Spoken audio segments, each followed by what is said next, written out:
As I said in my recent review of the Laco Flieger Pro, the problem I have with pilots' watches is that they all look alike. Well, Avi-8's latest watch is looking to change that.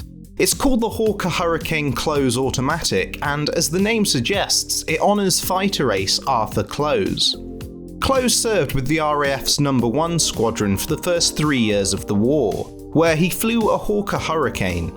He would go on to score at least 12 kills and was awarded both the Distinguished Flying Medal and the Distinguished Flying Cross.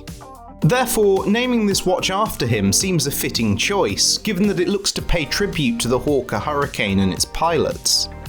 There are 3 versions of the Clowes available in steel, with a retail price of £295, and a plated bronze-coloured version priced at £330. Now, the first thing that struck me about the Clowes is its size. The steel case is a whopping 46mm in diameter, which makes it the largest watch I think I've ever reviewed. It's got a lug-to-lug of 55mm and a thickness of 13.5mm. As soon as I strap the watch onto my 6¼ inch wrist, it's obvious that it's too big for me. However, the Clowes will be perfect for anyone with larger wrists after a watch with real presence. Sizing aside, the case is nicely finished with sharp edges and even brushing. The crown is also pretty big and therefore really easy to grip. After the overall size of the Clowes, the next thing to hit you is the dial, which is protected by a sapphire crystal with an anti-reflective coating. The watch has a standard Type B dial layout, but Avi-8 have taken that standard Flieger design and completely overhauled it so that the Clowes is a far cry from a basic pilot's watch. Firstly, the oversized minute markers are applied 3-dimensional blocks that really pop out at you and give the dial some impressive depth. The dial itself has a bit of depth too, as it's embossed with a camouflage pattern that evokes that used on the Hawker Hurricane. Besides the camouflage pattern on the dial, the Clowes has a ton of other nods to the Hurricane and the RAF. For starters, the counterweight on the seconds hand is the silhouette of a Hurricane. Then above the date window, there's the RAF identification code for Clowes' own Hurricane, JXB, alongside the RAF roundel.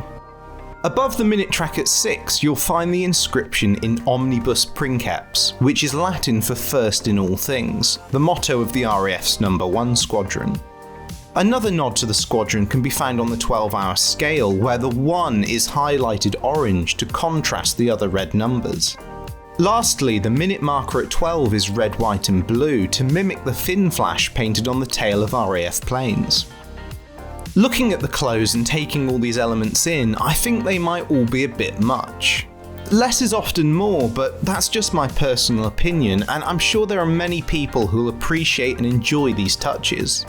Plus, whilst the dial isn't really my cup of tea, in Avi-8's defence, the Clowes is still very easy to read. The loom is also surprisingly good, and I was pretty impressed with the steady, even glow that emanated from the hands and numerals. Now, as a pilot's watch, the Clowes doesn't have a particularly high depth rating, and it's only water resistant to a mere 50 meters. This is referenced across the top of the dial, where the equivalent imperial measurement of 165 feet is printed.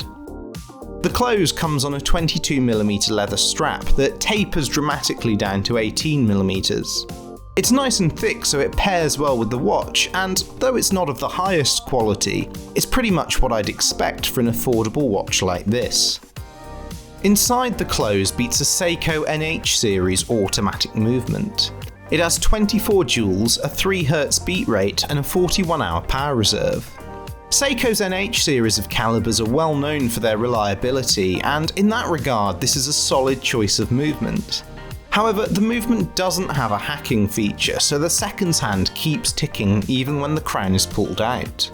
In this day and age, it's a minor feature that most movements have, and I feel that one of the newer Avi-8 series calibers would have been a better choice, as they have similar specs and hacking. As you might have guessed from my comments about the Clowes size and dial, this isn't a watch for me. However, those are purely subjective reasons, and there are a number of features I really like about the watch. I'm rather fond of the 3D markers. They aren't something I've seen before at this price point, and I think they go a long way to helping the Clowes feel fresh. The same goes with the camouflage pattern on the dial. Together with the markers, it makes the dial feel very contemporary and gives it some real depth, something that's often missing from pilots' watches. My own tastes aside, the Clowes is undoubtedly a well-made watch and a strong value proposition. Avi-8 has done a good job of putting an original spin on a classic pilot's watch whilst maintaining the design's legibility. The finishing of the watch is excellent, and I think that if you appreciate all the little references to the RAF and the Hurricane, then this is a great watch to get. Again, whilst those references aren't for me, at £295 the Clowes is a well-rounded watch for the money, and it's a solid pick for an entry-level pilot's watch. As usual, thank you very much to Avi-8 for sponsoring the channel. I do hope you guys enjoyed the video, and if you did, don't forget to like and subscribe and all that good stuff, and I'll catch you on the next one. Cheers!